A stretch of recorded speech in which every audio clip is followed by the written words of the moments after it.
तो survey number को बदल ही नहीं सकते। और धरनी से लोग परेशान हो रहे हैं, गरीब परेशान है। फिर कन्वर्जन ऑफ लैंड नाला करेंगे।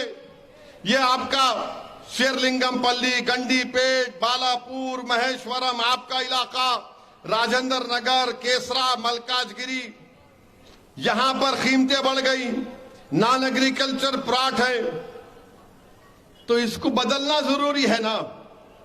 नाला टू प्लॉट उन्हें करता ही नहीं धरनी, यानी इतने तकालीफ इस धरनी में। फार्म 32A का मसला है, उसमें क्या होगा बताओ आप।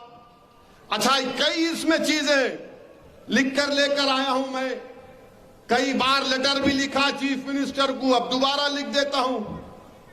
नहीं मालूम पहुंचेगा या देखेंगे क्या करेंगे, वो उनका मामला है। मगर धरनी से गरीब बहुत परेशान है, अवाम बहुत परेशान है, और हिबा तो होता ही नहीं है। अच्छा, ये जो बीजेपी के लोग पूरे मुल्क में, पूरे देश में नफरत की फिजा को बढ़ा रहे हैं। अभी महाराष्ट्र कोल्हापुर में एक धरना हो गया, 30,000 आरएसएस के लोग रोड पर निकल कर आ गए। और क्या निकल कर आए कि किसी ने टीपू सुल्तान की फोटो लेकर निकला, तो आप रोड पर निकल कर आ गए। मैं नरेंद्र मोदी देश के प्रधानमंत्री, वजीर आजम से और बीजेपी आरएसएस से पूछना चाहता हूं, जब आपने अनलॉफुल एक्टिविटीज प्रिवेंशन एक्ट में उसके फर्स्ट शेड्यूल में आपने 44 ऑर्गेनाइजेशन को कहा कि बैन है, तो आप एक लिस्ट बना दो कि नाम टीपू रखे तो बैन, औरंगजेब रखे तो बैन, बाबर रखे तो बैन, खिलजी रखे तो बैन, जहांगीर रखे तो बैन, बहादुर शाह जफर रखे तो बैन, शाहजहां रखे तो बैन, कुली कुतुब शाह रखे तो बैन। निकाल दो लिस्ट एक। ये नाम भी नहीं रख सकते आप, बोल दो। टीपू की फोटो लेकर गए तो उनका एक मिनिस्टर है महाराष्ट्र का, गार्डियन मिनिस्टर दीपक केसरकर उनका नाम है, उन्होंने बोले कि हम 21 लोगों को पकड़ लिए। फोटो रखना जुर्म है तो बताओ कौन सा सेक्शन है आईपीसी का। आपके पास प्रोहिबिटेड लिस्ट है तो नामों की लिस्ट भी बना दो आप, और बोल दो कि असदुद्दीन ओवैसी नाम नहीं रखना, वरना उसकी जबान से भड़काऊ भाषण निकलता है। बोल दो ये नाम नहीं रख सकते आप। और अब ये बोल दो कि वो प्रोहिबिटेड नामों की लिस्ट में हम गोडसे का नाम नहीं रखेंगे क्योंकि हमारा प्यारा है, हम आप्टे का नाम नहीं रखेंगे क्योंकि हमारा वो दिलबर है, मदनलाल पाहवा का नाम नहीं रखेंगे क्योंकि हमारा दूध पेड़ा है। अब नाम पे भी मामला आ गया, नाम पे। अरे वो टीपू की भी फोटो नहीं थी, वो किसी औलिया अल्लाह की फोटो थी। बच्चे जाकर समझाए पुलिस वालों को, मगर इन्हें बोल दिया नहीं फोटो नहीं रखना। महाराष्ट्र के होम मिनिस्टर देवेंद्र फडणवीस बोले ये औरंगजेब की औलाद। अच्छा, आपको पूरे मालूम कौन किसकी औलाद है? आपको मालूम? मेरे को नहीं मालूम था, इतने एक्सपर्ट है आप। तो फिर ये गोडसे की औलाद कौन है बोलो हमको? ये आप्टे की औलाद कौन है हमको बोलो? ये इनकी औलाद।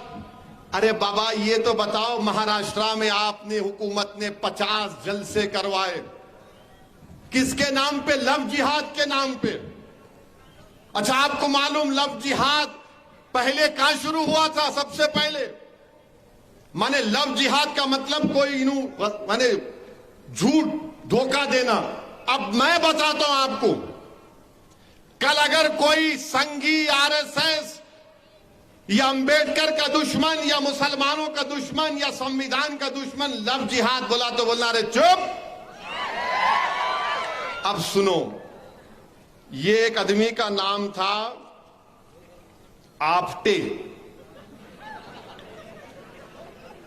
एक आदमी का नाम था मदनलाल पावा। आपटे कौन था, मदनलाल पावा कौन थे मालूम आपको? नहीं मालूम, पढ़ते नहीं ना, खाली ये बस खिलौना देखते रहते। नहीं नहीं नहीं नहीं, नहीं। कितने लाइक आए रे देख, कितने आए देख, मैं इंस्टाग्राम पे कितना देख। अरे क्या है, पढ़ो जरा। बहरहाल ये आपटे मदनलाल पावा गोडसे के साथ मिलकर महात्मा गांधी के कत्ल के मुजरिम हैं। इन्होंने महात्मा गांधी को कत्ल किया। तो ये जो आपटे हैं, इन्हों शादीशुदा थे, आपटे शादीशुदा थे, मगर चोंच मारने की दी बीमारी थी इनको। अब ओल्ड सिटी के हैदराबाद की जबान में तो बोलते मियां बुढ़ा हो गया, दीवारा कूदना छोड़ दे। तो मैं नहीं बोल सकता, मगर बोलते, मैं नहीं बोलता वो, उसमें भी बोलता हूं आपको। तो आपटे क्या थे, शादी कर लिए, मंगर रंगीले थे। तो आपटे क्या करे, एक क्रिश्चियन बच्ची थी, उसका नाम मनोरमा था, उससे इश्क में मुब्तला हो गए। शादीशुदा थे, उससे रंगरलियां मना रहे थे। उन्होंने बंबई में पढ़ते थे, तो इन्होंने जाके इनको चौपाटी पे लेके जाते थे, बैठ के पिक्चर देखते थे बहुत बार। अब नहीं बोल सकता, 12 लंबी कहानी है उनकी। और इसको बोल के गए कि मैं दिल्ली जा रहा हूं, बोले नहीं कि गांधी को मारने जा रहा हूं, मैं दिल्ली जा रहा हूं, फिर बाद में आ तो अपन फिर मिलेंगे। दिल्ली गए और गांधी को मारने से पहले अपने मां बाप की पसंद की बच्ची को भी देख के आए कि इससे शादी करूंगा। उसको ले जाके साड़ी भी दिए। अब इसको क्या बोलते बोलो, शादीशुदा है और फिर आप एक से इश्क लड़ा रहे हैं, उसको भी धोखा, और जाके तीसरी को बोल रहे मैं तेरे से शादी करूंगा। और फिर गांधी को कत्ल करने के बाद वापिस आकर मनोरमा के साथ मनोरमा कर रहे थे। तो जब उसको पुलिस जाकर बोली कि ये आपटे है, पापी है, ये गांधी का कातिल है, तो मनोरमा ने कहा, यकीन नहीं आया उसको। उसने कहा कि इस फोन पर, खैर उसका फोन आने वाला है, फोन आया तो उस वक्त की पुलिस को मालूम हुआ कि आपटे एक जगह पर है, वहां जाकर आपटे को पकड़ लिए। अब इसको क्या बोलेंगे बीजेपी वाले, इसको क्या बोलेंगे बीजेपी वाले, बोलो। और फिर ये एक साहब हैं मदनलाल पावा, इनकी भी बड़ी रंगीन दास्तान है। अहमदनगर जो महाराष्ट्र में है, वहां की एक बहुत बड़ी तवायफ औरत थी। हाँ तुम सुनो, अभी रंगीन बात करो, तुम्हारे को एक्साइटेड हो रहे, बैठे रहो, सुनो। ये मदनलाल पावा साहब अहमदनगर में थे, तो इनको वहां पर एक तवायफ की बेटी थी। वो तवायफ की बेटी से इश्क में मुब्तला हो गए और उसके साथ उन्होंने जो भी, तो मदनलाल पावा, उसका नाम शेवंती था। क्या नाम था उसका? शेवंती। ये मदनलाल पावा भी गांधी के कत्ल में मुलविस थे। ये रेफ्यूजी थे, पाकिस्तान उस वक्त के, वहां से आए थे।